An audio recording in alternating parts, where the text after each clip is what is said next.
Do the grooves in our brain decide whether we will be rich or poor? Is what we think deciding the outcome of our endeavors?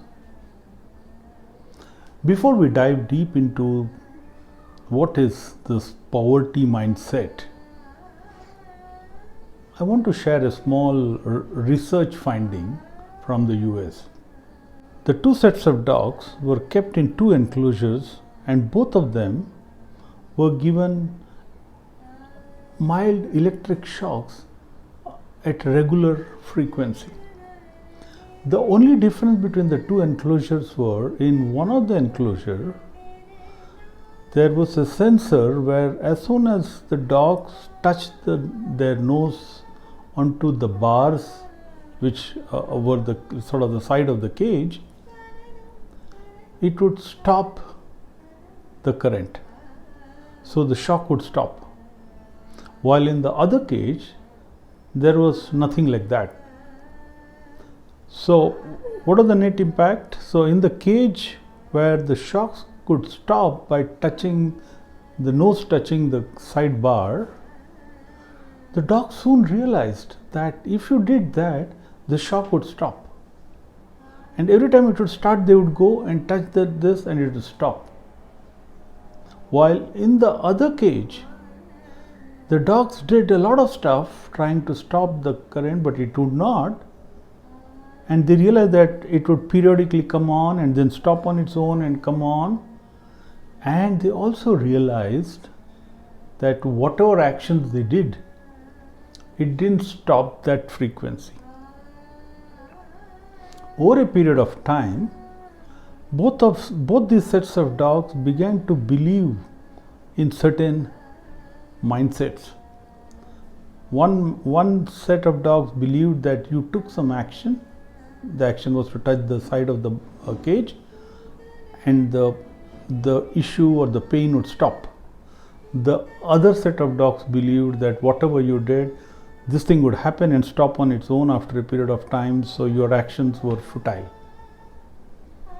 Now, when this group of dogs were put together in another experiment, the same dogs were put together, and there was a barrier put on the sides, but an open cage. There was no roof, and the barrier had mild electric current. So when the dogs touched it, they would get a shock. There was no surprise that after some time there was one set of dogs which managed to jump over the barrier which had the electric current and get out, while the other set sat in doing nothing. And you can guess which set of dogs jumped out. It was the set of dogs who were into the belief that when you took some action, you could stop the current or you could stop the suffering that you're going through. Purpose of this experiment was to show that your mindset can lead to a certain kind of behavior. So the people who stay poor and the people who grow rich and wealthy both have different mindsets. What we'll do today is to study the poverty mindset. I have 7 points to talk about which form the core of this poverty mindset. Are you guilty of this mindset? And it's okay if you are. Okay, because this is built, like I said, over a period of conditioning. Like those animals were conditioned to behave in a certain way or believe in a certain way. That's what could have caused this outcome. But it's important to be aware, because once you are self-aware, you will then take action to fix it. So let's just start with the first one now. The poverty mindset is essentially a mindset of scarcity. The person believes that the world has limited resources, limited opportunities, limited wealth, limited everything. What this does is that there is an inherent belief there is not enough to go around. Believe that it's finally a zero-sum game. What's a zero-sum game? That there is a finite quantity of everything. So if somebody gains, somebody has to lose. That's this feeling of scarcity or of limitation. Believe that if somebody is gaining, that somebody which is they think is themselves will have to lose. And this kind of people have this feeling of envy and competition. What does that mean? It means that suppose in a team somebody is going ahead and he's got a promotion and you didn't, you start believing that this much to go around, so he's got it and now I've lost out. The opposite of this kind of thinking, where you think of abundance, is that you actually look at this, at people around you when they do well or they grow, you look at it as a source of inspiration and learning, and know that even I can do it now. It's not of competition, it's of maybe even collaboration, working together, and inspiration. Connected to this is people with this mindset have a big negative self-perception. They always feel they're not good enough. They feel they're not adequate. They feel they're unworthy or incapable of achieving success.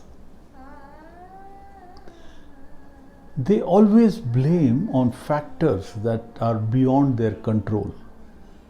These factors could, very common excuses are that my genetics, my parents, my education, our prosperity or wealth when I was growing up, experiences of childhood. These are common factors which these kind of people blame on, which are normally outside their control. People of this mindset also have a big fear of risk taking. They are comfortable in their zone.